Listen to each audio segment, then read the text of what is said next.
نہیں کوئی نہیں، حسین اکیلا ہے، حسین اکیلا ہے، حل من ناصر ینصرنا،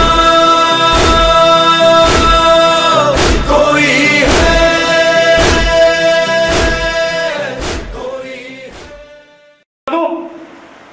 لکھے تھے تم دور کیا کرو گے میرے اشکال کو، تب بتاؤ تو کہ یہ حدیث بہت مشہور ہے، سند بھی صحیح ہے، روایت بھی صحیح ہے، راوی بھی صحیح ہے، من مقال الحسین اب کا اتبا کا وجب له الجنہ، تم نے بھی سنی ہوگی، ہلی کہتے سماج سے، صحیح حدیث، سند صحیح ہے، راوی صحیح ہے، معتبر ہے، لیکن وجہ سمجھ میں نہیں آ رہی کہ یہ کیسے ہو سکتا ہے کہ ایک آنسو کے عوض میں جنت، پہلے ہم بتا دیں، تم بتا سکتے ہو؟ کہا سنو ہلے، ایک شہر میں ایک بادشاہ تھا،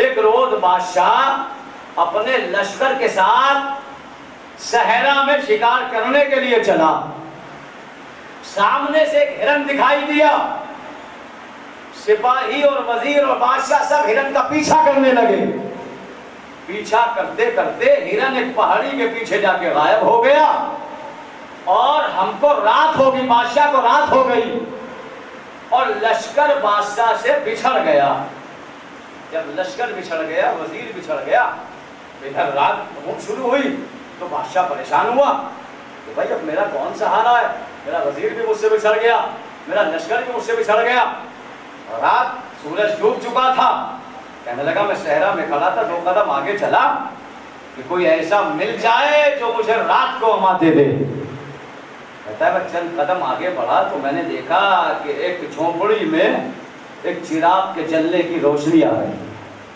میں اس جھونپڑی کی طرف بڑھا، آواز دی کوئی ہے، جھونپڑی سے ایک ضعیفہ نکل کے آئی بڑھیا، کہا تم کون ہو؟ کہا میں فلاں ملک کا بادشاہ ہوں، شکار کے لیے آیا تھا، میرا لشکر مجھ سے بچھڑ گیا، اگر ہو سکے تو رات کو مجھے اما دے دو۔ بڑھیا نے کہا کہ دیکھو میرا شوہر پردیس گیا ہے، بہرحال تم نہ محرم ہو، ایک کونے میں تم لیٹ جاؤ۔ بادشاہ لیٹ گیا، چند لمحے گزرے تھے، بادشاہ کہتا ہے ضعیفہ سے، کہا اگر تیرے پاس کھانے کے لیے کچھ ہے تو دے دے، مجھے بھوک بہت تیز لگی۔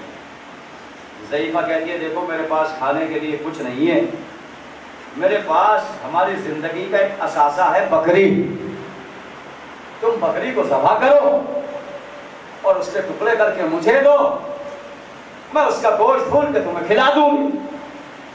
ایسے ہی وہ بکری کو ذبح کیا بادشاہ نے، بڑھیا کی بکری تھی، زندگی کا اثاثہ، اسی سے دودھ پیتی تھی اور اسی سے زندگی گزارتی تھی، ذبح کیا، ذبح کر کے بھون کے بڑھیا نے کھلا دیا، کھا کے سو گیا۔ صبح نمودار ہوئی، بادشاہ اپنے وطن چلنے جانے لگا، جب جانے لگا تو بڑھیا سے کہنے لگا تم نے میری جان بچائی ہے، مجھے اپنی زندگی کا اثاثہ بکری کو ذبح کر کے میری جان بچائی ہے، تمہیں اگر کبھی زندگی میں ضرورت ہو تو میرے ملک چلی آنا، تاریخوں نے ملک کا بھی نام لکھا ہے سبا، یمن کا ملک ہے، میرے ملک چلی آنا اگر زندگی میں کوئی ضرورت پڑے۔ بادشاہ چلا گیا، اپنے ملک چلا گیا۔ ایک دن کے بعد اس کا شوہر آیا، شوہر نے پوچھا بکری کہاں گئی؟ علی کی چاہنے والی جھوٹ نہیں بولی، آنسو کی بات کر رہا ہوں، یاد رکھیے گا مقدمہ، آنسو کتنا قیمتی ہے حسین پہ نکلا ہوا۔ بڑھیا کہتی ہے دیکھو ایک مسافر آیا تھا، وہ بہت بھوکا تھا، میں نے بکری کو ذبح کر کے اس کو کھلا دیا۔ شوہر نے کہا چلو کوئی بات نہیں، مسافر کی مدد ہو گئی۔ چند دن گزرے، وہ دونوں بہت غریب ہو گئے، یہاں تک کہ ان کے پاس کھانے کا کوئی اثاثہ نہیں بچا۔ جو پیچھے کا بڑھیا نے کہا وہ بادشاہ جو آیا تھا جس کو میں نے ہوا دی تھی، وہ کہہ کے گیا تھا کہ زندگی میں کوئی ضرورت ہو تو میرے پاس چلیے آنا، میرے ملک چلو، اس کے پاس چلے۔ دونوں چلے، بادشاہ کے ملک میں پہنچے، دروازے پہ سپاہی کھڑے ہوئے تھے، سپاہیوں نے راستہ روک دیا۔ کہا کون ہو، کہاں جا رہے ہو؟ کہا بادشاہ سے ملنا ہے۔ کہا ایسے نہیں جا سکتے جب تک بادشاہ کی طرف سے اجازت نہ آ جائے۔ کون ہو تم بتاؤ تاکہ ہم جا کے بادشاہ کو بتائیں۔ بادشاہ تخت پہ بیٹھا ہوا ہے۔ حسین کے آنسو کی قیمت کتنی ہے ذرا غور فرمائیے گا زادارو۔ ایک مرتبہ سپاہی دوڑتے ہوئے گئے، وزیر دوڑتا ہوا گیا اور بادشاہ سے کہتا بادشاہ سلامت، دروازے پہ بوڑھا بڑھیا آئی ہے اور انہوں نے یہ کہا ہے کہ بادشاہ کو ہمارا سلام کہنا اور کہہ دینا وہی آئی ہے جس نے تیری جان بچائی تھی۔ اب آپ جیسے بھی سنیں، چاہے خاموش ہو کے سنیں چاہے بول کے سنیں۔ جیسے ہی بادشاہ نے سنا، تخت کو چھوڑا، ننگے پیر دروازے کی طرف دوڑا اور ہاتھوں کو جوڑ کے بڑے احترام سے دونوں کو لے کے آیا اور اپنے تخت پہ بٹھایا اور وزیر کو بلایا، سپاہیوں کو بلایا کہ خزانہ جتنا بھی خزانہ ہے سب ان کو ڈال دو۔ وزیر گیا، جتنا جو خزانہ تھا اس کو حکومت نے سارا دے دیا۔ وزیر کہتا ہے بادشاہ سلامت، سارا خزانہ دے دیا۔ بادشاہ کہتا ہے اللہ دش کی آوازیں آنے لگی۔ پتا ہے آپ کو 4 محرم کو جب حسین کے خیمے دریائے فرات سے ہٹا دیے، جی 3 ہستیاں 4 محرم سے پیاسی تھی کربلا میں، پانی ختم ہوا ہے ذخیرہ 7 محرم کو، لیکن روایتیں بتاتی ہے 3 ہستیاں 4 محرم سے پیاسی تھی۔ کون؟ ایک امام حسین، ایک غازی عباس اور ایک جناب زینب۔ ان تینوں نے یہ سوچا کہیں ایسا نہ ہو پانی کا ذخیرہ ختم ہو جائے، لہذا ہم آج سے پانی پینا بند کر دیں۔ لیکن رونے کا جملہ پڑھنے جا رہا ہوں، دیکھو کیسے برداشت کرو گے آپ۔ عزادارو، عاشور کو حسین کی پیاس بھی بجھ گئی، شہید ہو گئے، عباس کی پیاس بھی بجھ گئے، شانے کٹ گئے، لیکن زینب اس پیاس کو لے کر کوفے سے شام، شام سے کربلا، اور میں نے کسی روایت میں نہیں پڑھا کہ زینب کو کب پانی ملا ہے، زینب نے کب پانی دیا ہے۔ عزادارو، جناب قاسم بار بار چچا کی خدمت میں، شب عاشور ہے، شب عاشور آخری رات ہے، اصحاب اپنی تیاری میں لگے ہیں، غازی عباس خیموں کا پہرا دے رہے ہیں۔ میں کہوں گا مولا یہ پہرا آج دے لیجئے، کل زینب پہرے دار کرے۔ ہاں آوازوں کو روکو مت، شرماؤ نہیں، شرماؤ نہیں۔ پسلیاں ٹوٹی ہوئی ماں آ گئی ہو، بڑے پسند ہے زینب کو آپ کا ماتم، زہرا کو آپ کا گریہ بڑا پسند ہے۔ مولا غازی عباس خیموں کے باہر کھڑے، تھوڑی دیر میں جناب علی اکبر آتے ہیں، آ کے کہتے ہیں چچا عباس دیکھو کل قربانیوں کا دن ہے، اگر آپ پہلے قتل ہوتے ہیں تو آپ کے مرنے سے میرے پاپا کی کمر ٹوٹ جائے، اس لیے آپ لشکر کے علمدار ہیں، پہلے میں قتل ہو جاؤں گا مقتل میں جا کر۔ تھوڑی دیر میں جناب قاسم آ گئے، عباس نے کہا نہیں بیٹا تم تو میرے آقا کی بینائی ہو۔ کر دوں ایک روایت بیان، حمید ابن مسلم کہتا ہے میں کربلا میں پہلے دن سے آخری دن تک رہا اور میں نے حسین کو 72 لاشیں اٹھاتے ہوئے دیکھا، لیکن میں نے دیکھا کہ حسین کا سر کسی لاش پہ سفید نہیں ہوا ہے، لیکن جب اکبر کے لاشے پہ پہنچے ہیں تو سارے بال سیاہ حسین کے سفید ہو گئے۔ عباس نے کہا نہیں بیٹا، تم تو میرے آقا کی نور ہو، بینائی ہو، تم مت مرنا۔ تھوڑی دیر میں جناب قاسم آ جاتے ہیں، یہ سنتے ہیں، چچا کی باتیں بھی سنتے ہیں، بھیا اکبر کا بھی سنتے ہیں۔ ایک ہاتھ چچا کے کندھے پہ رکھا، ایک ہاتھ بھیا علی اکبر کے کندھے پہ رکھا اور جملہ کہا، چچا اگر آپ قتل ہوتے ہیں آپ سے میرے چچا کی کمر ٹوٹتی ہے، بھیا علی اکبر اگر آپ مر جاتے ہیں آپ سے میرے چچا کی بینائی ختم ہوتی ہے، میرے مرنے سے نہ کسی کی کمر ٹوٹے گی نہ کسی کی بینائی ختم ہوگی۔ عزادارو یہ جملہ کہہ ہی رہے تھے کہ حسین سنتے ہوئے خیمے سے آ گئے، قاسم کو سینے سے لگایا، اے میرے لال، ارے تیرے مرنے سے میرے دو نقصان ہے، میرے بھیا کی نشانی، میری بیٹی کا گھر۔ جزاک اللہ جزاک اللہ، آوازوں کو بلند کرو، آوازوں کو بلند کرو، شرماؤ نہیں شرماؤ نہیں۔ ایک مر جاتا ہے تو پوری زندگی، زہرا کا بھرا گھر ایک پہر میں قربان ہو گیا، اور آج تو اس یتیم کا غم ہے۔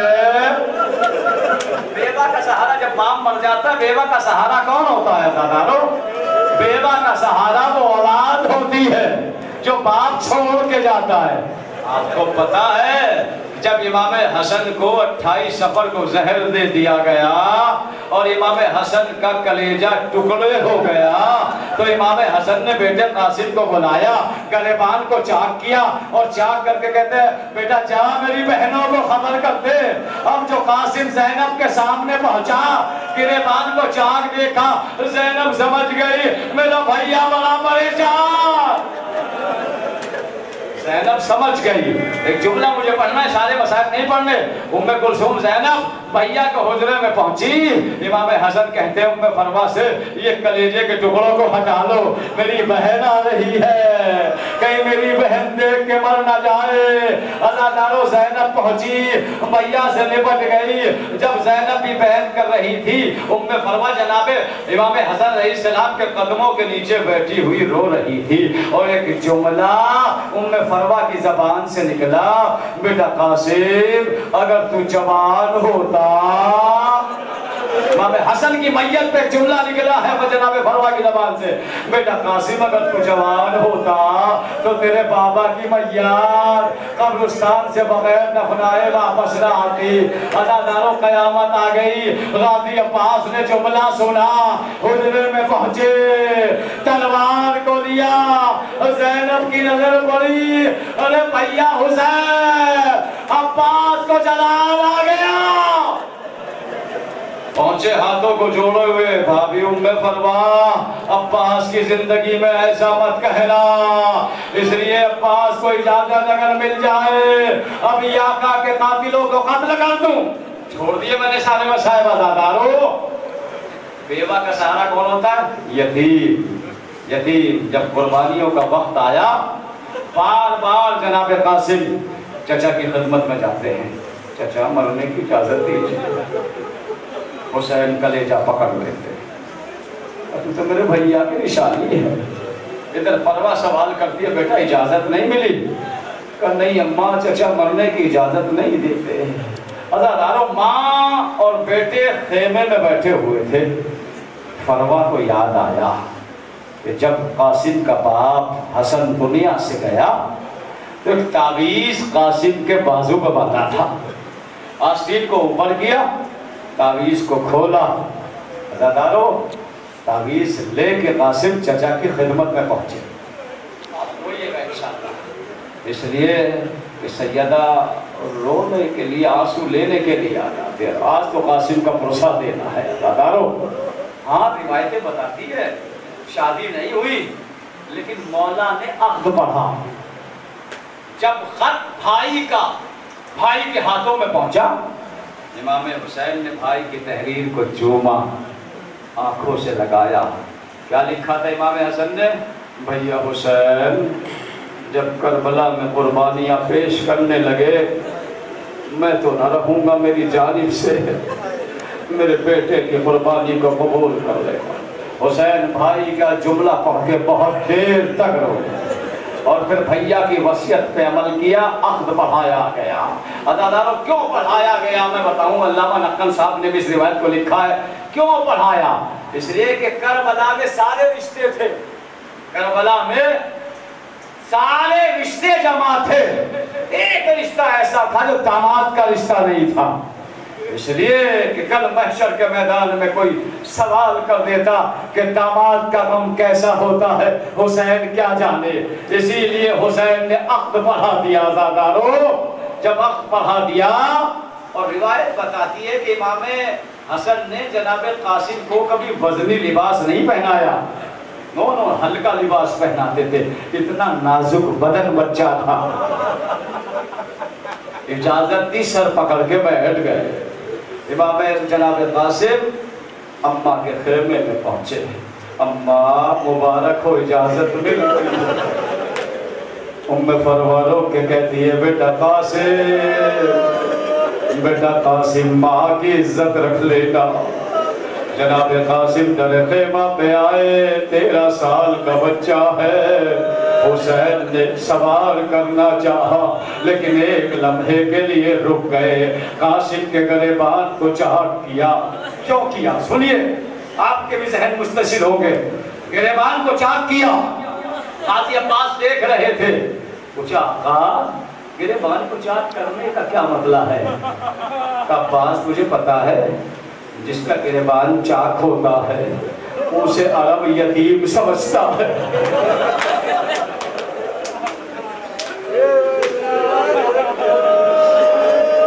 عربوں کا یہ قانون ہے کہ یتیموں پہ تلوار نہیں چلائی جاتی۔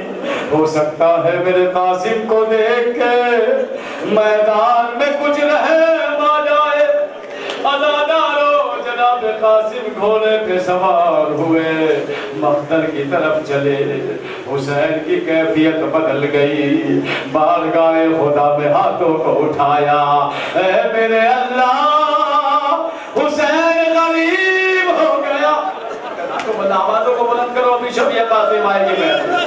اے میرے اللہ حسین غریب ہو گیا۔